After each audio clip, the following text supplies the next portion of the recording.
Trump recognizes that his diplomacy has failed. It's on the precipice of complete collapse, and that Vladimir Putin really doesn't have an interest in stopping the Russian offensive. The Ukrainian attacks inside Russia were evidence of desperation by the Ukrainian armed forces, and we've seen it again and again as they collapse on the battlefield. Recently, Max Blumenthal was on Judging Freedom talking about the recent attack on Ukraine and who he thinks is actually responsible. And spoiler, it's not Ukraine. And he also touches on the ramifications it has for U.S.-Russian relations, especially as many within the Trump administration seem to be tiptoeing around continuing the war, trying to secure a peace. Who knows? But let's listen to Max, let's watch, and let's react. Please like the video and subscribe to the channel. What are your thoughts on the Ukraine drone attacks? I mean, does anybody take seriously President Trump's statement to President Putin that the United States didn't know about this? Well, if Trump didn't know about it and everyone wants to blame the deep state, then Trump has lost control of the most critical areas of diplomacy. And he is allowing the British, the most radical, dangerous country engaged in supporting Ukraine, to take control and sabotage him, along with radical actors from Mike Pompeo to no relation to me, Richard Blumenthal, and Lindsey. I like how he said that. Graham, who claims to be America First, to completely sabotage diplomacy. And that's been happening. This has been happening since early May. So let's step back a second before we talk about this daring drone attack, this brazen drone attack, which has been prepared for over a year, maybe 18 months, and obviously was conducted with British support. In early March, I'm talking about March. In early March, Trump humiliated Zelensky, and everyone, including us, believed this was the moment that Trump would use to suspend intelligence cooperation with the Ukrainian SBU, which has been carrying out all these terror attacks, assassinations inside Russia, and withhold weapons to bring them to the table and bring an end to this war. Yeah, a lot of us thought that might be the beginning of the end. The optics were that might be the start of U.S. disengagement from this theater. Of course, we were alarmed when Trump restored aid just a little bit after that. And end the killing, as his Vice President J.D. Vance said. 1 week after that took place, Trump restored intelligence cooperation and restored weapons deliveries to Ukraine. And the brakes were off on this attack leading up to the landmark Istanbul talks. And so just hours before Putin and Zelensky's team were to meet in Istanbul, Ukraine carries out these attacks. And we at the Gray Zone have been exclusively reporting with leaked documents that no one else had reported on, that there was a cabal inside British military intelligence called Project Alchemy that had been planning attacks on Russian train lines, drone attacks on Russian military bases from inside Russia. And we revealed the blueprints produced by this British military intelligence cabal to attack the Kerch Bridge. All of that has happened in the past 72 hours. All of that. And we've had the blueprints out there. This is obviously a British attack. And one more point. The US and Russia have a treaty that all strategic bombers must be able to be seen by satellites from the air in order to prevent a surprise nuclear attack. Which country in NATO, in the West, is not a part of that treaty? Britain, the UK. And so it's just another piece of evidence adding to their desire to attack. Yeah, I mentioned this yesterday. The treaty he's referring to is the New START Treaty. And a lot of people in my comments said, hey, Russia withdrew from it. Well, they didn't withdraw from that treaty. They actually said they suspended it, but they didn't suspend that stipulation because they're clearly abiding by that by putting their nuclear bombers out in the open, as was called for in that treaty. What they did suspend was having the U.S., inspect their nuclear sites, which they're obviously not going to do as long as the U.S. is bankrolling a proxy war in a country on its border, just as the U.S. wouldn't. So while Russia has suspended their participation in START, They haven't suspended abiding by that stipulation, and it seems like a total violation for NATO countries to violate it. And the other thing about that attack is it first was said that, 41 bombers were destroyed, then it went down to like 12, then it went to 7. Now a lot of people are saying, well, it hit 7, but 4 of the 7 might be salvageable and repairable. So we'll have to see. But Max is right on point here and making some really great points. Analysis is 100% consistent with Scott Ritter, who says the CIA surely knew about it, but the plans, the money, the idea, the operations were MI6. Talk to me about how dangerous it is. You alluded to this in your the initial part of your statement. If John Ratcliffe, the director of CIA, and Tulsi Gabbard, the director of national intelligence, if they in fact did not know, or if in fact they did know and didn't tell Trump, I don't know which is worse. One is incompetence and the other is deceptive and insubordinate. Well, it looks like the Five Eyes have rendered Trump blind because good line, Max. The you would Five think the Eyes are of the 5 English-speaking countries: Great Britain, Canada, New Zealand, Australia, United States, that frequently share and almost without guidelines share intelligence. Go ahead. So the thinking is, and I'm sure Scott Ritter was all over this, that this was planned under Rishi Sunak's MI6. Yes. And it took that level of preparation, laying the groundwork for storing drones inside a hangar in Russia, finding the strategic bombers, finding the right time, and then executing it in order to sabotage negotiations in Istanbul on the day after Richard Blumenthal and Lindsey Graham, the neocon duo, were in Kiev. And this followed a visit by Senator Mark Kelly at the same time that Ukraine executed cyber attacks, which apparently targeted Elon Musk's Twitter X. So, I mean, it's clear what has been going on here, that this was an attempt to sabotage Trump under the Five Eyes agreement. You would think GCHQ would have to tell the NSA and that the CIA would learn from the MI6 that this was about to take place. But what took place was, after this attack, if you were on Twitter X or social media, you would see all the pro-Trump MAGA influencers basically flipping their wigs, freaking out that this had sabotaged Trump's plan for this grand deal in Istanbul. So Trump clearly activated his influencers, and now Trump himself is under enormous pressure from the media. This is what they always do, the Beltway press in the Rose Garden, is they always pressure the president from the neocon position to do more war. They never pressure him against it. And so Trump just had a press conference and was pushed on applying more sanctions on Russia. He's constantly under attack by the press for not sanctioning Russia more. And it means another step away from diplomacy, sanctioning the country that is already the most sanctioned country on the planet. Over 1,000 sanctions have been placed on Russia, and the ruble has not turned to rubble. So what is the point of doing more? It's that Trump finds himself overwhelmed once again, as in his first term, by the preponderance of neocon forces that surround him.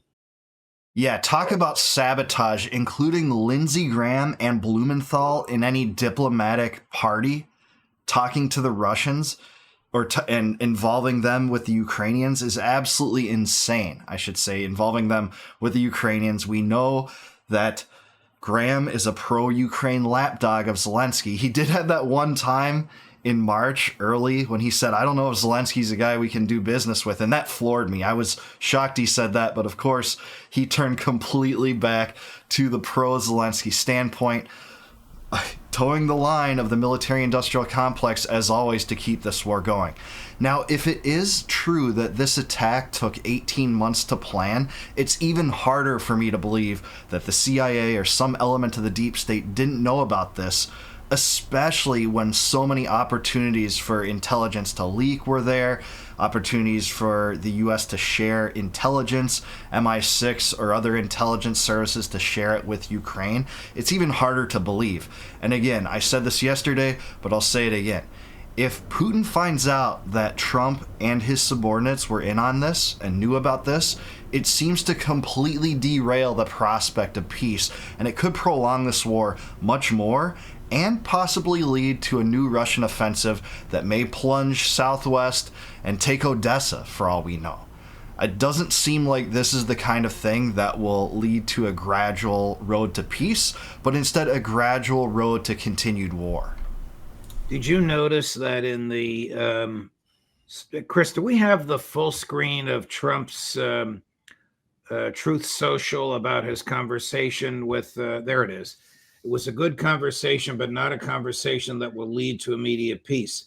President Putin did say, and very strongly, that he will have to respond to the recent attack on the airfields. Now, there's a little bit after that, but it's pabulum. Normally, when he recounts a threat by Putin, he counters with a threat. Not this time. Yeah, and what do you expect, by the way? What do you expect when the U.S. is involved in this war, bankrolling it on the part of NATO powers? It is the champion banner waver of this proxy war in Ukraine. And would you expect Putin and the Russians not to respond in some antagonistic way?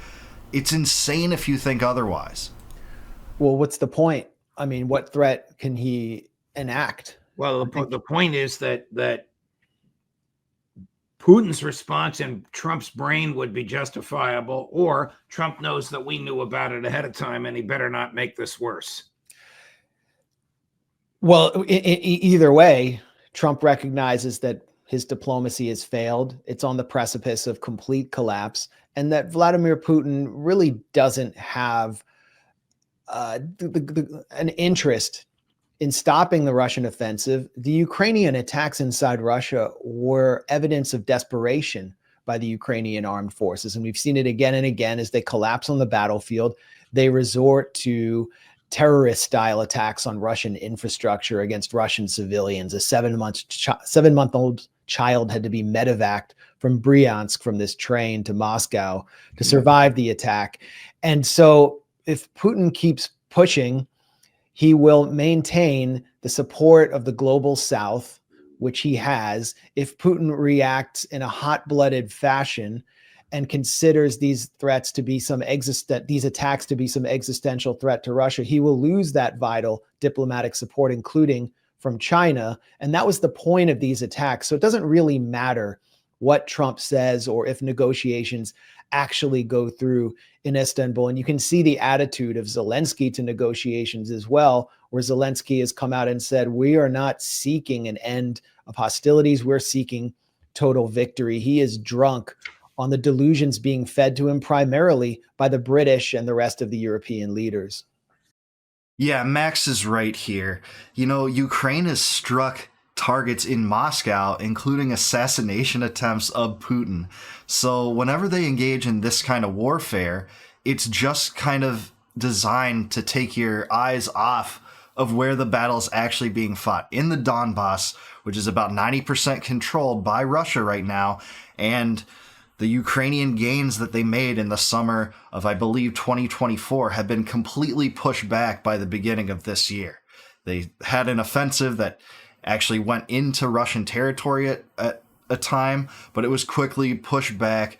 We've now been mostly in a status quo area where Russia retains most of that territory for about 3 years, give or take, with minimal territorial changes. So this attack seems to just take away from that. They want the eyes away from it. It was a gamble by Zelensky. He's tried everything else, including, arresting Korean soldiers and saying that, hey, these were Chinese soldiers, and the file name that they uploaded clearly said Korean, just to try to, I guess, speak to Trump's anti-Chinese sensibilities and get him on board. Zelensky's tried everything, but he can never do, no matter what he says or what he does at this point, get a better deal than he was offered in Istanbul at the beginning of 2022. He's going to lose at least the Donbass provinces. He had never had any hope of keeping Crimea.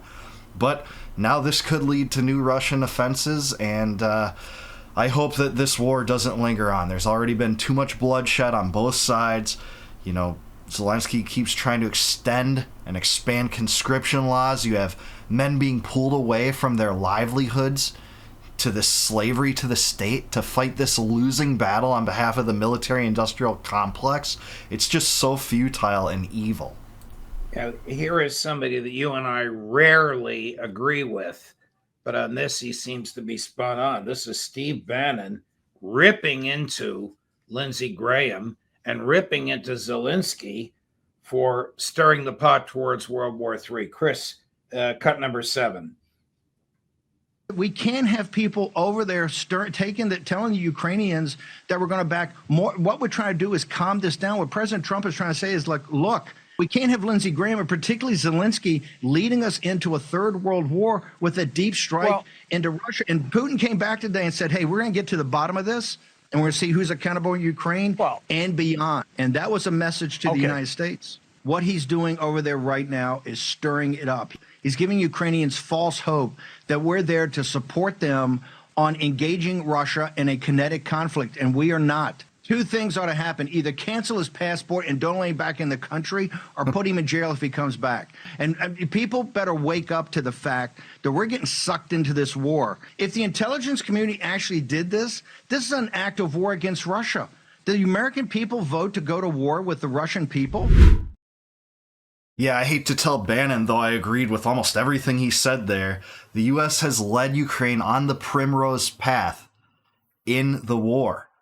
They've been on a road to hell this entire time, even from the 90s, but especially since 2014 when the U.S. assisted in the overthrow of the elected Yanukovych government. But it was for democracy, right?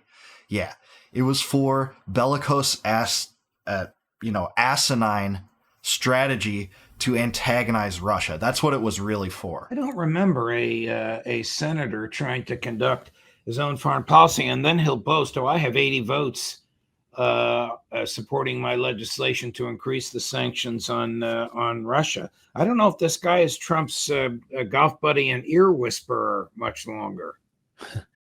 Well, it seems like Trump is getting a lot of advice from neocons. It's crazy that Graham's involved in this whole thing, but I guess we shouldn't be surprised when Marco Rubio is appointed the Secretary of State. Mike Waltz was involved in the administration for a while. Keith Kellogg is still now incorporated into the diplomatic mix. It's just crazy, and there hasn't really been any status quo foreign policy change since the Biden administration, except for negotiations and discussions with Russia, which is good, but it hasn't led to any policy difference. We're still arming Zelensky, giving him intelligence, and the only solution is to withdraw it. Well, Bannon was speaking on behalf of Trump and the Vance faction in the Trump White House. Right. And but this message should be coming from Trump. Trump actually sounds weak here, and he vacillates between Graham and the Vance faction and hasn't taken any clear action. As I said, back in March, he restored intelligence cooperation with Ukraine and kept the weapons flowing. And what did you think was going to happen? Friedrich Merz, Bannon alluded to long-range strikes into Russia. Friedrich Merz, the German chancellor, has authorized Taurus missile strikes deep into Russia. Where is that going to lead? It's only going to lead to escalation. And the point is, the Europeans have no plan for peace. They're putting forward no concrete plan for peace. Their only plan is for more war. It is a march of folly that is destroying their own economies and their own societies. The European center is collapsing. Their liberal democracies are collapsing, and they don't care. They want war for its own sake. And their allies in Washington are the most extreme neocons like Lindsey Graham, who just called for or supported an Israeli assassination strike on a small aid boat heading to Gaza containing Greta Thunberg and several U.S. citizens. He joked, I hope they can swim. So this is a real Strangelovian psychopath who is forming the direct bridge with the EU to undermine whatever's left of Trump's diplomacy, which I think will ultimately fail. Our friend and colleague, Professor Jeff Sachs, says that everything Merz has done in the foreign policy field since the day he became chancellor is a step closer to and is intended to provoke a war with Russia. They can't win a war with Russia. They can't even sustain battles Yeah, and the people that, quantify this sort of stuff with the doomsday clock say we're closer to nuclear war than we ever have before. I think it's about 88 or 89 minutes to midnight. That's really insane considering that that's the closest we've been, maybe even since the Cuban Missile Crisis. So this is rough stuff. For any foreign policy to be antagonizing Russia and nuclear power with the biggest reserve of nuclear arms is just disastrous. And to even let Lindsey Graham out there and run his mouth and meet with Zelensky, sow this false hope like he has since 2014 with John McCain saying, hey, this is going to be the year of offense in Ukraine against Russia. It's just crazy. There should be no one like this near American foreign policy, but that's been my entire life, essentially. And it's regardless of the party in power. Against Russia. I don't get it, Max. I just don't get what goes through their minds. Well, certainly the lives of Ukrainian men is not one of the considerations going through their minds. And there have been small protests across Ukraine against the vans, the death vans that are shipping men against their will to the front lines to die. And from Russia's point of view, the Russian strategic calculus is any negotiation that mandates a strategic pause, a short ceasefire, will allow Ukraine to remobilize, gather more weapons, and gather more diplomatic support for the next phase of battle. But again, human life is not one of the considerations here.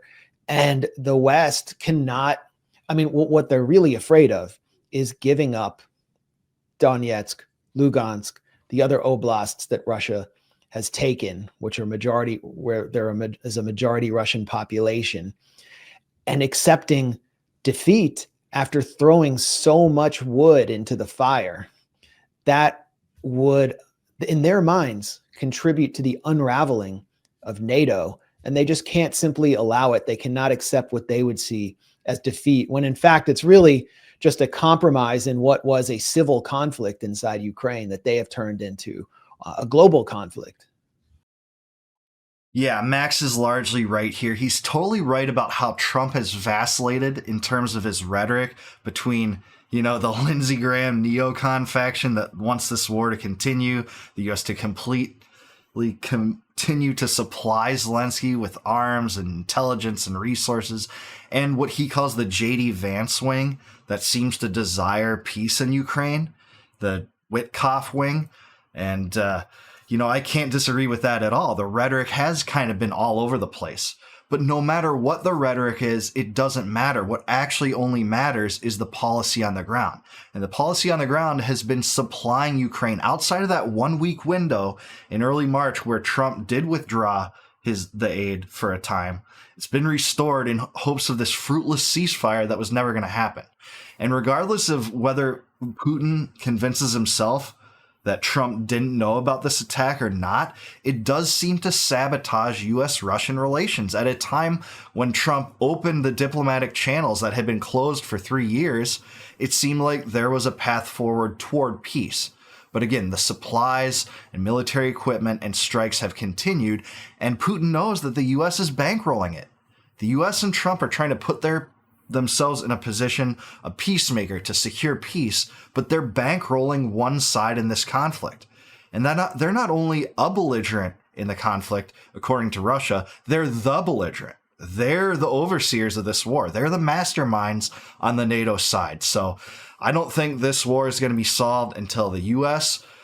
is serious policy-wise about disengagement, pulling out, allowing a peace to transpire, and the U.S. can be involved in it. Europe can be more involved, but I don't think Merz or Macron or Starmer would be talking big and von der Leyen about arming Ukraine if the U.S. wasn't still arming Ukraine. They can only get away with that while the U.S. is involved. If the U.S. pulls out, they're going to lose all the capital they have to do that, because without the U.S., they're not going to actually want to commit all of the resources they have, and certainly not boots on the ground, to the proxy war in Ukraine. But I do want to hear from what you guys think. Is Max Blumenthal right about this? Does this sabotage U.S.-Russian relations at all? Let me know in the comments below. And until I see you guys next time, No more war, no more debt, no more inflation, and no more empire. Like the video, subscribe to the channel, and I'll catch you guys in the next one. Peace.